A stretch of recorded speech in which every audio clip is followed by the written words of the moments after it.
Mula sa simbahan, tahimik na umuwi si Maria Clara at Tia Isabel sa kanilang tahanan. Dala ng pananahim ng kanyang katahimikan habang abala rin si Tia Isabel sa pagwawalis ng bakuran. Sa loob naman ng bahay, si Kapitan Tiaga yung nagsusuri ng ilang papeles.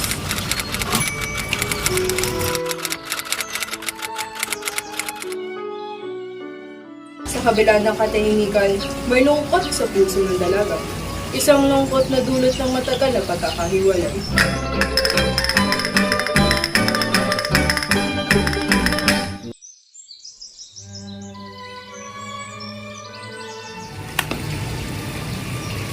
Maria, mukhang pagod ka.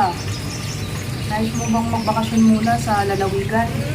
Saan mo ba nais magpunta? Sa San Diego o sa Malabon?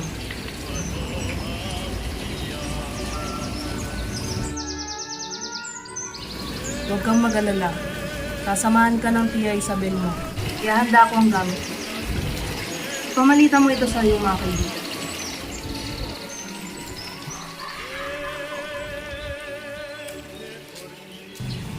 Nang marinig ni Maria Clara ang tinyong pamilyar na tuloy ng babae, sumikdo ang kanyang puso. Ay, hindi pa siya pumarating. Ang lalaking kay tagal niyang hinintay, tila narito na muli.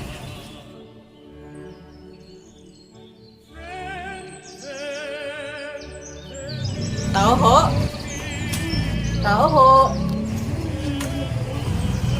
Magandang araw po, Don Tiago. Buenas tardes po. Oh, Crisostomo. Kamusta? Mabuti naman po. Mabuti at muli kang bumisita sa aming kasa. Halika, tumuloy ka.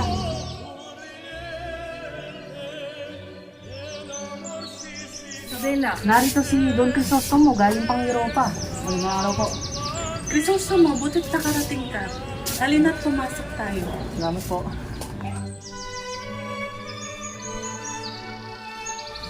Hindi ko na lamang sa muling makikita. Ang puso ko'y parang lalabas sa aking dibdib.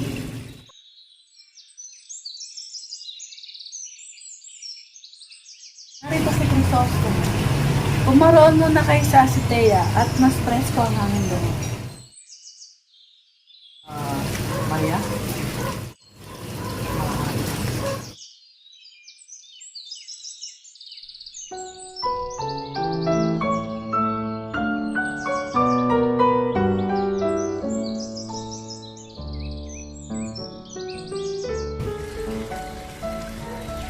Hindi pa rin kumukupas ang iyong ganda, Maria Clara.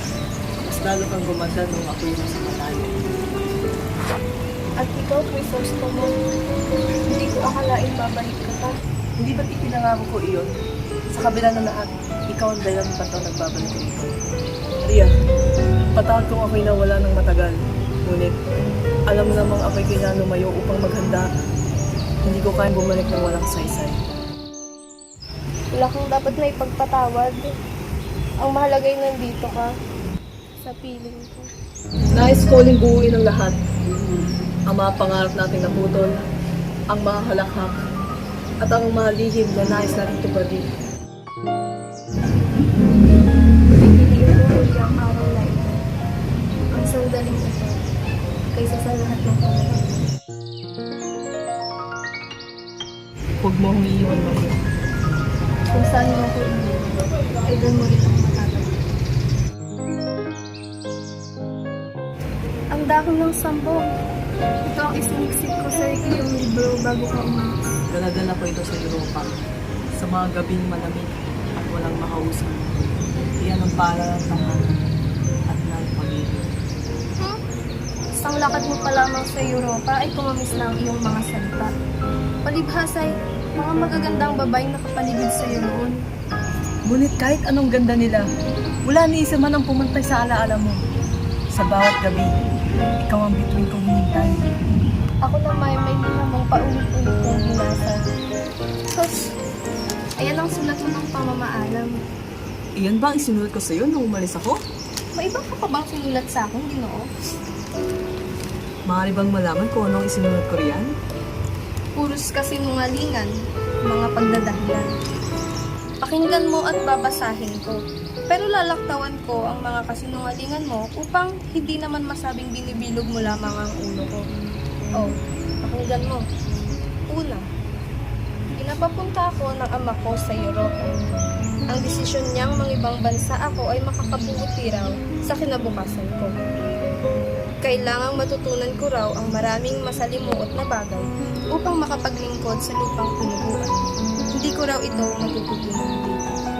Kailangang makita ko raw ang mga suliranin sa paligid. Kung mamamatay raw siya, maitutulad daw ako sa sinabi ni Balagtas na isang halamang lumaki sa tubig, dagling malanta, kung hindi nagdidilig sa salubin sa Hindi siya nasasakyan. Ikaw lamang ba, aking anak, ang marunong umibig na hindi nasasaktan? Krisostomo, anak, inihahanda lamang kita para sa kinaharap. Hinaharap na maaaring magbigay ng liwanag sa ating kinamulatan.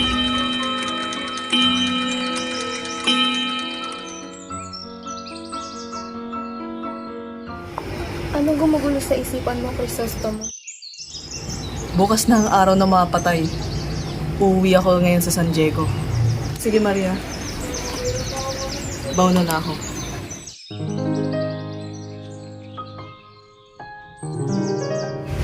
Paumanhin ho, Don Tiago.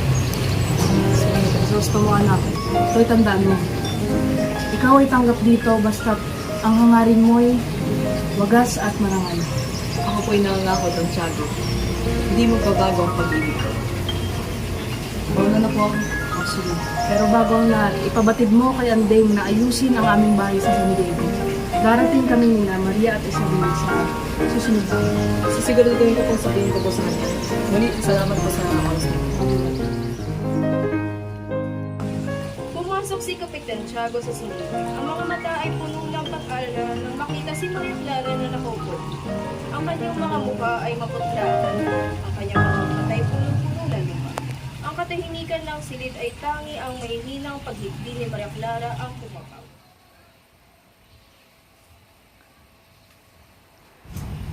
Maria Clara, huwag mong gawing mas mabigat ang lahat. Magdasal ka kay San Roque at San Rafael. Magdala ka ng 2 kandila sa simbahan at magdasal ka ng mataimtim. Ang Diyos ang magbibigay ng gabay sa iyo. Huwag mong kalimutan, anak.